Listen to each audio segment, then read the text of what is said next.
I'm Rajeshri. I'm from Chennai. I did my undergraduate in computer science, and then I was working for an IT firm for like 6 months, and then I realized that's not for me. I quit.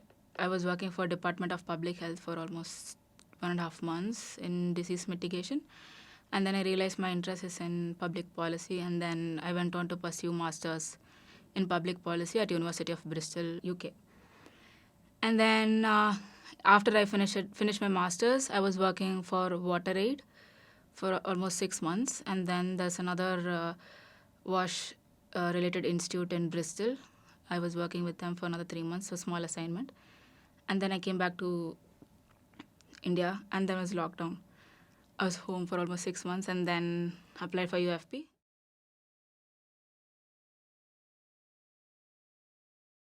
For my master's thesis, I was working on climate change, disasters, and a lot of the papers I read were inspired from IHS, especially Chandani's paper and Teja's paper.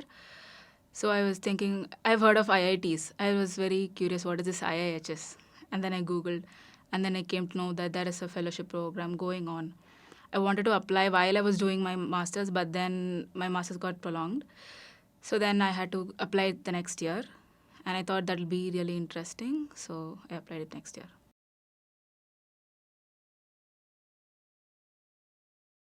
I already had a little bit of understanding of what happens in this arena, but I didn't have a lot in-depth knowledge or the broader spectrum.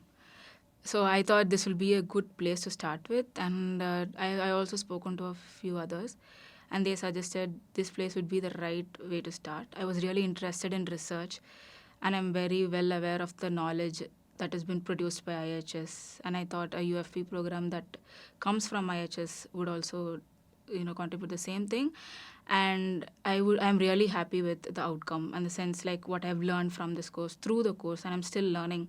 So I think it has completely met my expectations.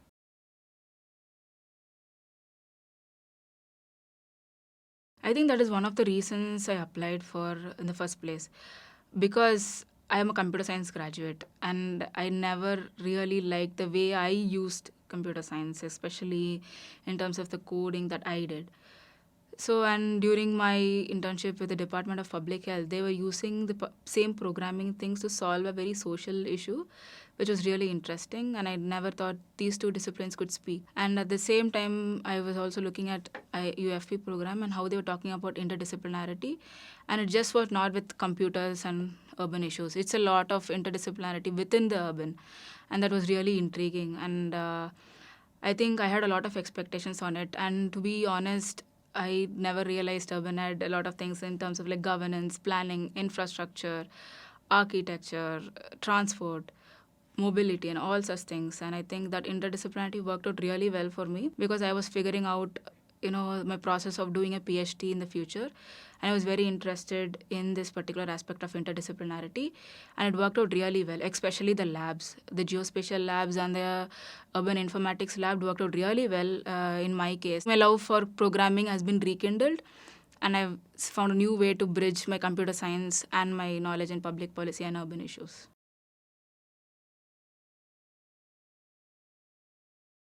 Initially, I had a little bit of understanding of geospatial lab, the QGIS. I was working with that, and also a little bit of R. I knew R, but then I never knew I could use it in this way.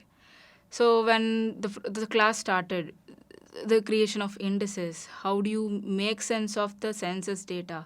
How do you use it to analyze a particular state or a particular ward, and how it actually makes sense in the larger picture?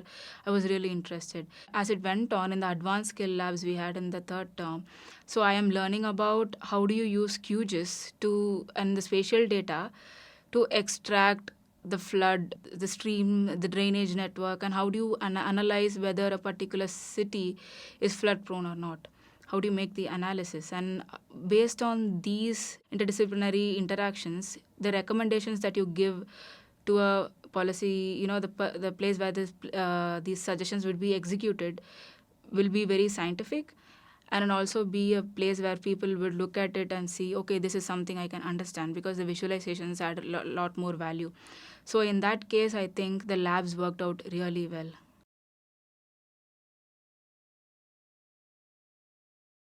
It's really broad, like it covered a lot of aspects.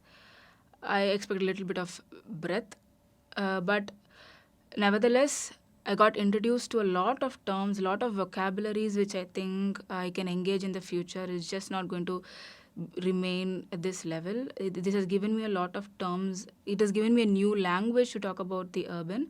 In that way, I'm really grateful with the way this has been structured. In the comments, they introduced us, and in the foundation term, we got into a little bit of depth. And in the electives, we have a very interesting understanding of interdisciplinary things going on in the urban. And I think in that way, the structure worked out really well, yes.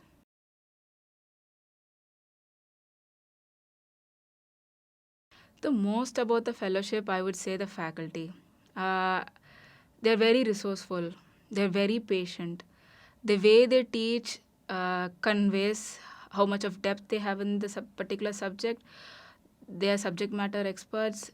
And also the way they teach, it didn't seem like the way I learned in my undergraduate. So it really spoke to me, and I'm very happy that I got to interact with a lot of professors like Gautam, Sudeshna. It has made a huge impact on me, and it just didn't remain at the level of teaching. It also came to a very personal level where a lot of things have been very reflective. I realized what is the position I have taken in the society and how my reflections will affect the research I do and where I move on. So in that way, I'm really happy, and that is the most important thing, I guess, because I'm coming here to learn, and that has happened really well.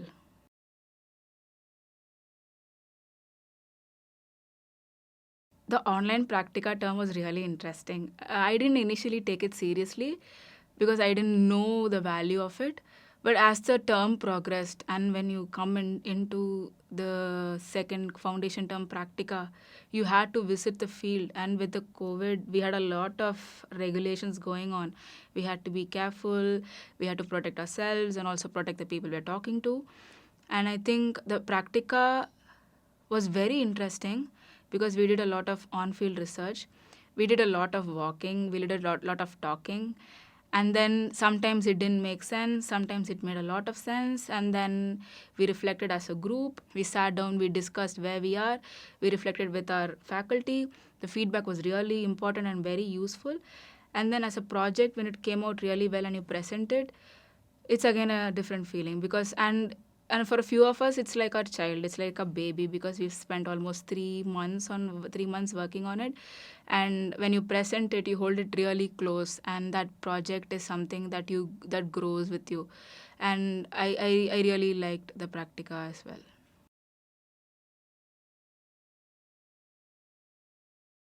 Personally, internship has really helped me figure out what I want to do next. All this time, it has just been about learning, studying, reading papers, understanding papers, talking to friends about the terms you understand, you don't understand. But at this point, it was like a reality check.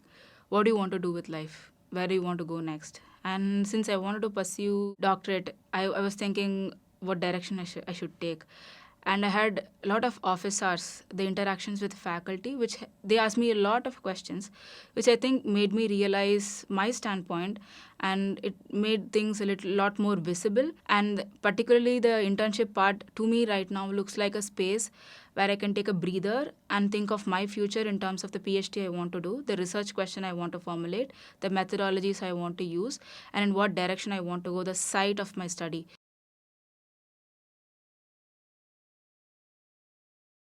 My project right now I'm working on is on urban flood vulnerability at watershed level.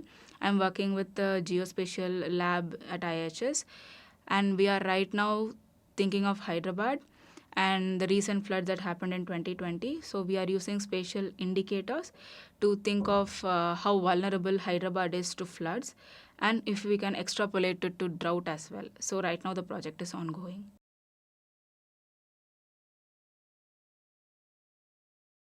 The online term master classes was really interesting because basically I don't understand Hindi, And the first masterclass was on activism, and he was from Mumbai, so he spoke in Hindi.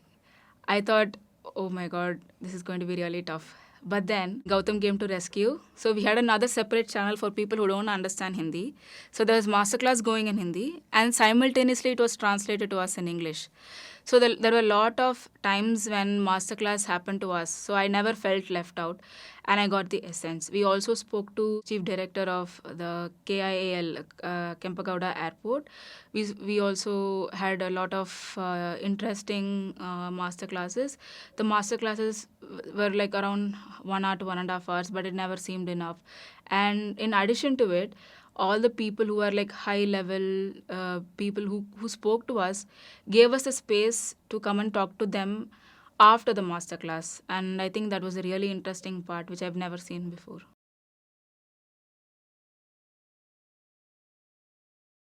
And the class is really very well balanced in terms of gender and also in terms of the cities people represent.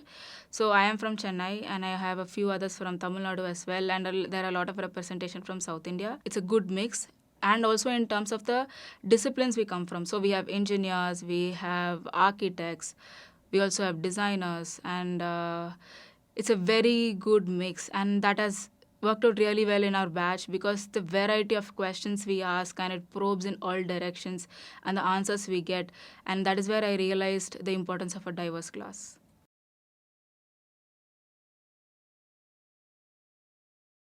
So I think my message is don't hesitate to apply.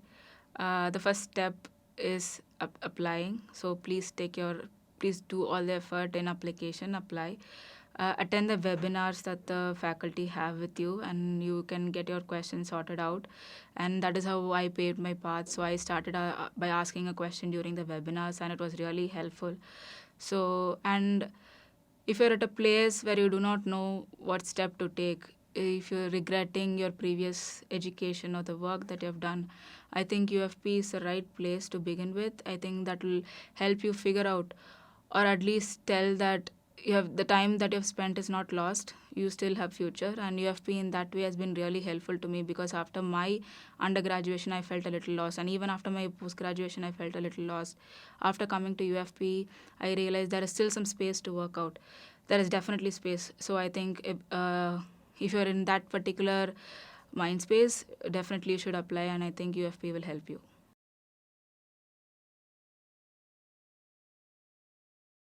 Another thing I want to talk about is how helpful just not the faculty but the other administrators were, especially in the application process, the fees and whatnot. The COVID during the COVID times, IHS has arranged a bus for us. We have a person who regularly checks our temperature. At times we were late, and there were and all these times the faculty were very supportive. And there were few personal instances when I had to take help from the faculty to even attend classes, and they were very helpful, very supportive. And that is something I will cherish because I never felt I was left out because of my personal situation. They still aided it for me, and that is it.